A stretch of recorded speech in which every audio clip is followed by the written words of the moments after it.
为什么中国人现在提到民主自由就觉得是西方的一套？这个马列毛匪习毛主席给你们灌输的黄汤子，一说到民主，一说到选举啊，一说到议会，就是西方的一套。这不傻逼，我操，纯傻逼！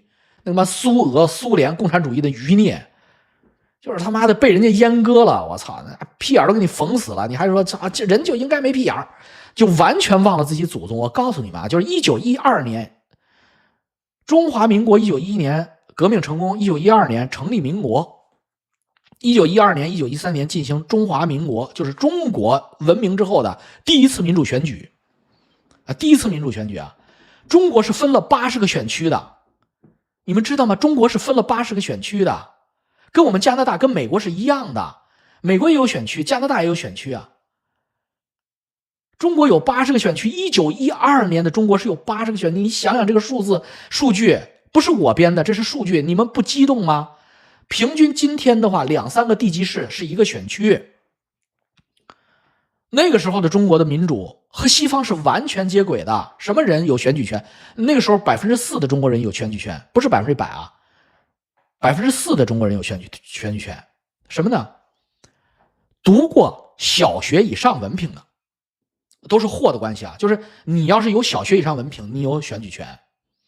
你说合理不合理？太他妈合理了！你妈大字不识，你选个嘚儿啊！你他妈啥都不懂，你是个大傻逼！我操，面朝黄土背朝天，就他妈是下床认识2只鞋，上床认识个老太婆，你他妈也选举，你配吗？这是很合理的，就是高小以上文化，那时候叫高小以上文化的有选举权。货啊，它有个货字，货你是纳税人，就是你是个买卖人，你供养着一个企业。你是纳税的，你雇着人的，就是你是一个雇佣人的这样一个有输出能力秩序的人，你有选举权。这是还有一个什么有选举权？反正有3条，就是你只要满足1条，你有选举权。中国那时候人口素质比较低，4%到5%有选举权。那时候中国差不多4亿人不到吧，4亿人，也就是中国有选举权的1600万人。哎，160万人啊，1600，4%不是40%啊，4%，4亿人，40%是116，4%1600，1600万人啊，1600万中国人有选举，分在80个选区里，平均每个选区有200万中国人，选196个议员啊，中国人是选196个众议员吗？还是多少啊？我忘了具体数据，我回头跟你们去那个剑桥中国史再查一查这个数据啊。众议院和参议院完全是按照美国和加拿大的这种标准设置的。就是人民选举众议员，参议院有一部分是人民选举的，还有一部分是权贵，就是所谓的这些员外们指定的，中国的这些精英们指定的。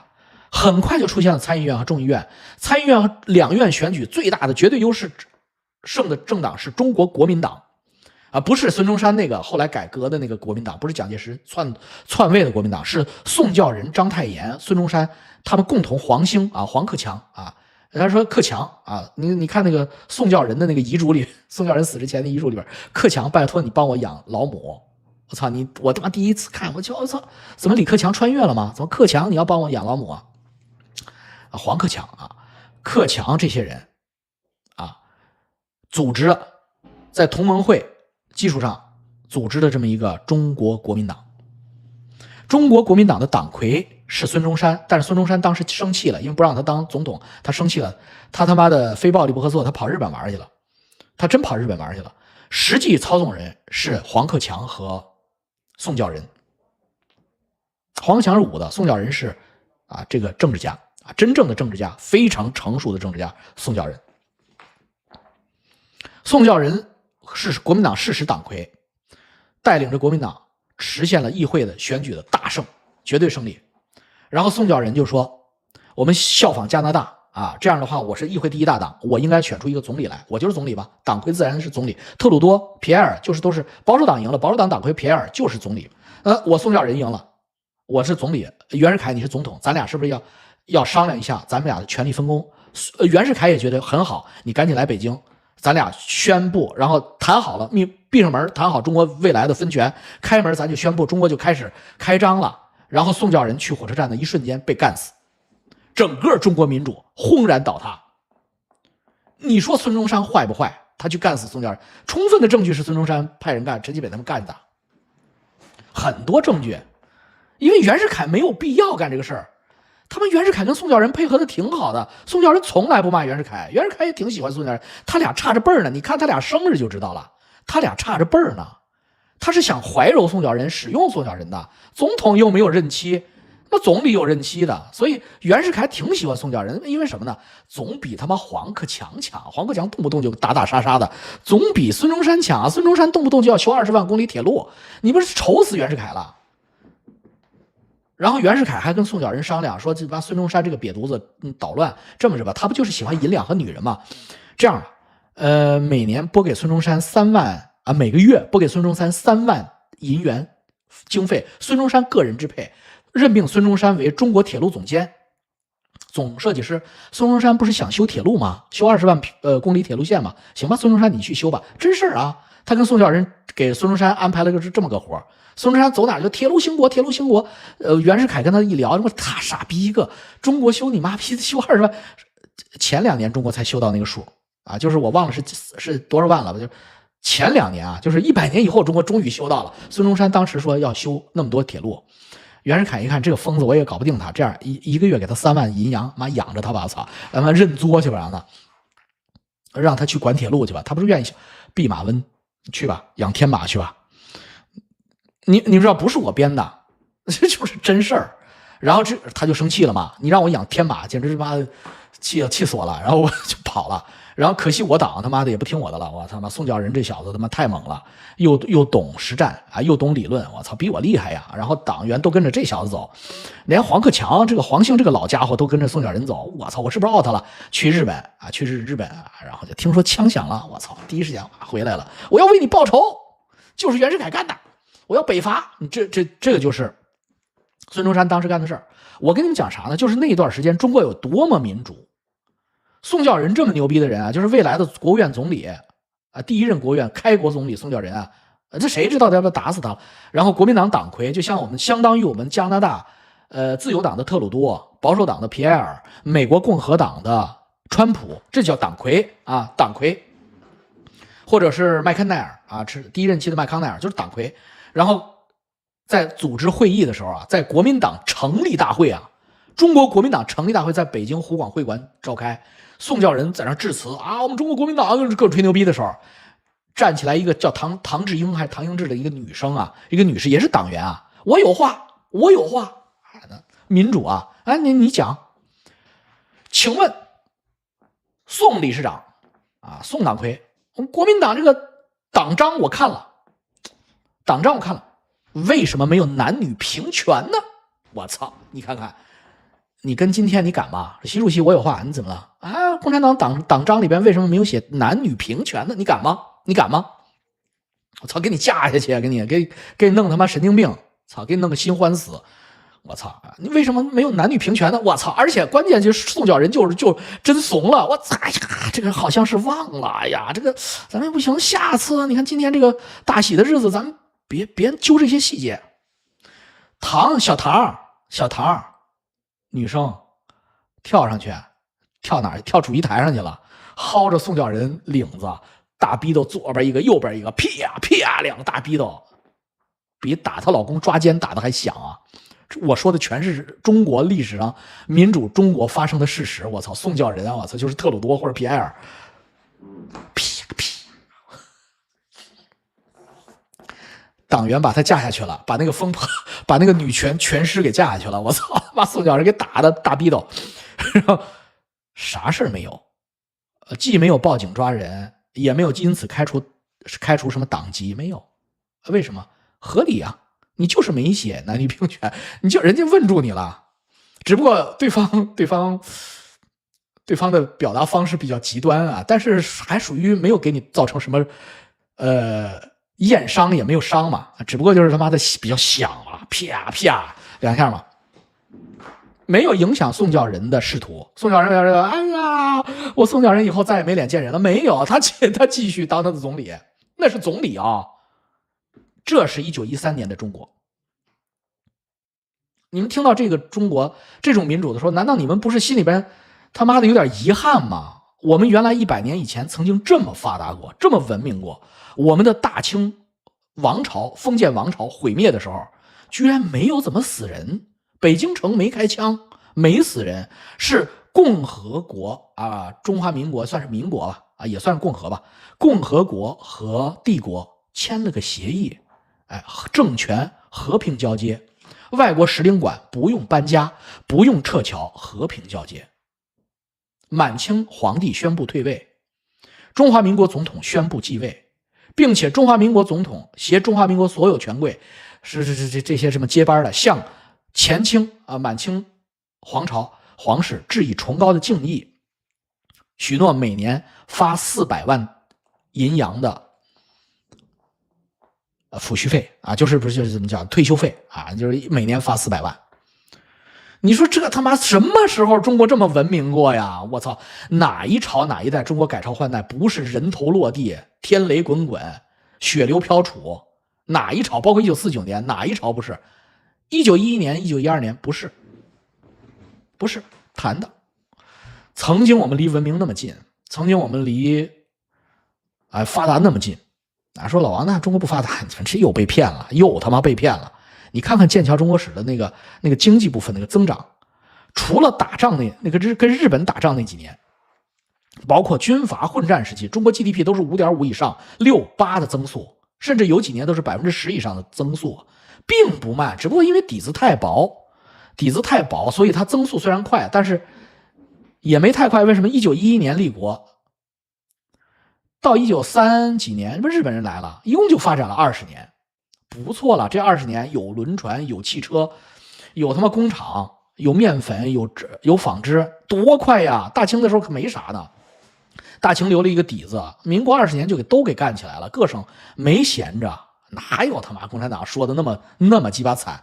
可惜后来日本人一来，完了，完犊子了啊，中断了，打仗嘛，打完了日本又打国民党和共产党又内耗。实际上真正的民国发展1911年到1927年是最好的，就是孙中山、蒋介石折腾北伐之前，民国发展是很好。中国的经济结构是这样的啊，中国经济结构过去5000年为什么没有发展呢？我告诉你真正的一句话已经点破，中国的经济结构是集市经济，集贸市场那个集市经济。中国过去5000年一直到1911年共和国成立，实际上都是一直在集贸经济。满清并没有发展工业和商业的欲望和冲动，而不是被迫的，被西方席卷进来的开埠通商啊，那只是被迫的，开几个码头在那附近发展。之前都是什么呢？叫集市经济。什么叫集市经济呢？就是农业经济是这个国家的底盘，就是几乎都是种地的啊。然后呢，上边有一个政府啊，这不种地的，是专门管理这些种地的，这是这个国家的经济特征。那么这个里边文明开始发达以后，当有人不需要种地的时候，这些人在哪儿呢？就在这个集市里边。中国的集市，整个大清王朝的集市，我估计大明这个数字也差不多啊。我告诉你，全国有3000个大集，你们不知道吧？全国有3000个大集，这个大集是怎么构成的？很简单，驴车就是畜力车，行走半天，一个半径画一个圆儿，这圆心就是集。中国有3000个这样的圆，构成了中国经济的底盘。整个中国，整个明清宋全是这样的底盘。为什么是驴车半天？老王，为什么不是驴车1天呢？1天就得上宿了。赶大集指的是农民拉着自己的特产去交换，物交换为主。半天到大集上起早，卖掉回家，晚上睡觉，这种模式就构成了一个集。什么叫集呀？这个词儿写的这个中国这个词儿起的非常好，集就是集中嘛 ，focus 嘛，就是那个圆心嘛，大家要集合起来。所以这个集市就是 market， 这个就是中国最早的市场经济，也就是中国最早的经济底盘，就这3000个大集。当然3000个大集中的那些比较大的集，就自然会产生虹吸效应，越做越大，就形成了中国古代的一些商埠码头比较大的但是它也有上限的。而在这个商埠码头里边，就出现了一些完全可以不再走来走去，就住在这儿的商人、手工艺商人、手工艺者、手艺人啊、瓷器啊，什么各种戏剧、曲艺、它可以住在中心，就出现了中国的中心城市。整个中国的经济在封建社会就是这样的基础。所以这是一个很田园风格的国家，真的中国很好，没有那么挖的啊。中国在这样一个田园生活的国家里边，因为这个地方还不错，基本上呢风调雨顺，老百姓呢赋税也不是很重的前提下啊，在那些好的大80%-90%的时代，中国人就这样生活着啊，90%、95%甚至99%的中国人在过着这样的人生，就这样。你看到的那些五胡乱华、兵锋马乱，那个只是在时代大潮中1%、5%、1%，为什么呢？历史反而看起来不是这样的，因为整天赶集的历史是写不了书的嘛。因为谁愿意看呀？我操，今天起来了，去赶集，去集市上卖一下我打来的鱼，换了2吊钱，然后顺手从集市上买回来了盐，还有我的老婆想要一根红头绳，哎，我给她买个红头绳，我们俩晚上可以舒舒服服的打上一炮，来点情调，回家了。然后无数这样的情节构成，我操，太没劲了，我的，哎呦，还是这个来劲，我操，张献忠崛起，我操。发兵20万，什么剿灭什么这鸡巴李自成，什么张士诚，哎，这还写进去了。但大部分时间，其实不是这样的事儿。大集可以物物交换，也可以用铜钱嘛。所以那个集市经济才是中国满清之前啊，实际上是道光同治之前都是这样的啊，就是啊，跟唐朝没有质的区别啊，可能只有范围的区别，没有什么本质的区别。甚至我高度怀疑唐朝的处理车和宋朝的处理车未必比清朝的处理车工艺差啊！这大集经济没有什么推动力，很满足的，很容易满足。中国这个地方挺好的，物富民丰，人民幸福啊，这没有什么进取心，所以这个中国就停在这儿，一直原地踏步，直到英法联军来了。我操，这好厉害啊！我操，他们国家难道没有大集吗？说他们国家过去也是大集。文艺复兴之前在西方也是大集，后来没有大集了，为什么？他们发明了好多东西，我操，他们科学比我们昌明，他们懂几何懂数学，我操，是古希腊就传下来的，那我们不会，没办法，我们缺一门，然后人家就弄出蒸汽机来，弄出内燃机来，说打我们打的落花流水，这就是后话了啊。其实你看透了，就是大集经济。大集经济如果没有外力的介入的话，或者长期的处于大集经济，那可不是说3000年一定会进化。我告诉你，3万年还是大集，因为它那个模式没有突破口。如果地球上只有一个国家叫中国的话，只有一个国家叫中国的话，就是大集永远，现在还是大集呢。我因为见不着我，没有这些东西，然后再过3万年还他妈大集，也不错呀。蓝星很美啊，至少没有这些污染啊，没有这些奇奇怪怪的癌症啊。进步可能是骡子和驴的身体好了，对，有可能吧，有可能，好吧。